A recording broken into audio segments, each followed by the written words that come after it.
আফগানিস্তানের পূর্বাঞ্চলে পাকিস্তান সীমান্তের কাছে ৩১ আগস্ট গভীর রাতে ৬ মাত্রার ভূমিকম্প আঘাত হানে।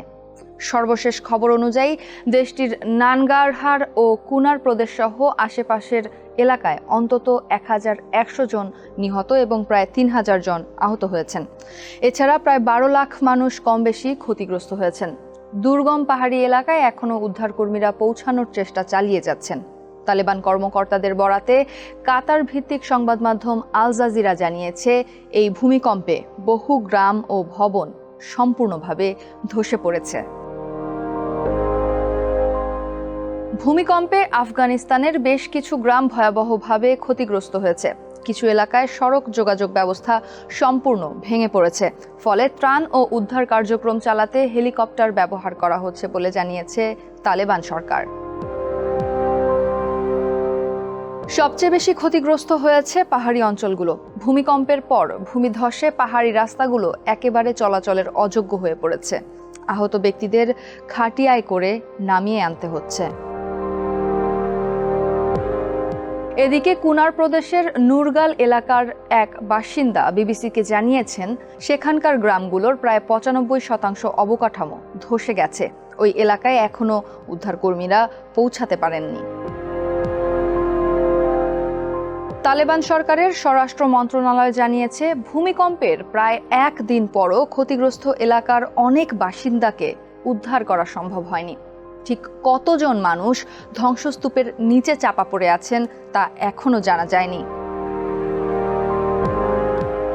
ভূমিকম্পের পর আফগানিস্তানের হাসপাতালগুলোর ভয়াবহ পরিস্থিতি সামনে এসেছে। তালেবান ক্ষমতায় আসার পর বিদেশি সাহায্য বন্ধ হয়ে যাওয়ায় স্বাস্থ্য খাতে বড় প্রভাব পড়েছে। অনেক হাসপাতালে প্রয়োজনীয় সরঞ্জাম নেই। আবার আহতের সংখ্যা এত বেশি যে চিকিৎসক ও হাসপাতাল কর্তৃপক্ষ পরিস্থিতি সামাল দিতে গিয়ে হিমশিম খাচ্ছে। কুনারের রাজধানী আসাদাবাদের প্রাদেশিক হাসপাতালের প্রধান চিকিৎসক মুলাদাদ জানান, ভূমিকম্পের পর থেকে তিনি একটুও বিশ্রাম নিতে পারেননি। প্রতি ৫ মিনিটে একজন করে নতুন রোগী ভর্তি হচ্ছেন। পুরো হাসপাতাল ভরে গেছে আহত রোগীতে। এমনকি অনেক রোগীকে মেঝেতে শুইয়ে চিকিৎসা দেওয়া হচ্ছে। তিনি জানান, গত কয়েক ঘন্টায় নারী ও শিশুসহ ১৮৮ জন আহত রোগী হাসপাতালে আনা হয়েছে। ইতোমধ্যে হাসপাতালে ৪টি লাশ এসেছে। আরও ডজন খানেক লাশ স্থানীয় ক্লিনিকে নেওয়া হয়েছে। কুনার প্রদেশের পাশেই নানগারহার প্রদেশ। সেখানকার একমাত্র প্রধান হাসপাতালে অন্তত ২৫০ জন আহতকে চিকিৎসা দেওয়া হচ্ছে, যেখানে বেড সংখ্যা মাত্র ১৫০টি। স্থানীয় বাসিন্দারা এই ভয়ানক পরিস্থিতিতে আতঙ্কিত হয়ে আছেন। সেখানে এমনিতেই আগের থেকে রোগীর চাপ ছিল, কিন্তু ভূমিকম্পের পর অবস্থা আরও ভয়াবহ হয়ে উঠেছে। বিবিসিকে মীর জামান নামে এক ব্যক্তি জানান, ভূমিকম্পে তার ৩ বছরের ছেলে নসিবুল্লাহ বেঁচে গেলেও যমজ মেয়ে ও ছোট ছেলে ধ্বংসস্তূপের নিচে চাপা পড়ে মারা গেছে। তিনি নিজেই সন্তানদের লাশ মাটি খুঁড়ে বের করেছেন। অন্যদিকে ২ বছরের শিশু মাইওয়ান্দ গুরুতর আহত অবস্থায় হাসপাতালে ভর্তি হয়েছে।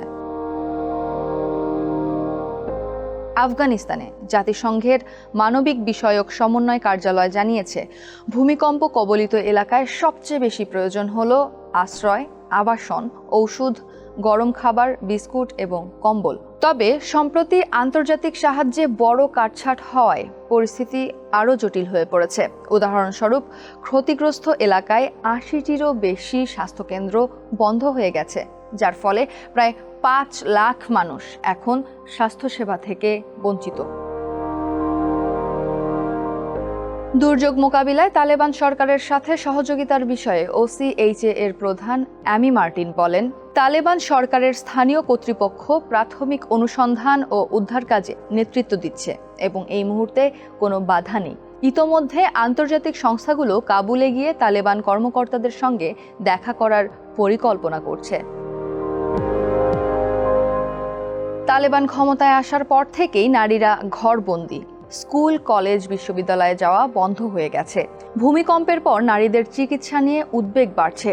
স্থানীয় সাংবাদিকরা জানান, হাসপাতালে নারী রোগীর সংখ্যা পুরুষ রোগীর তুলনায় অনেক কম।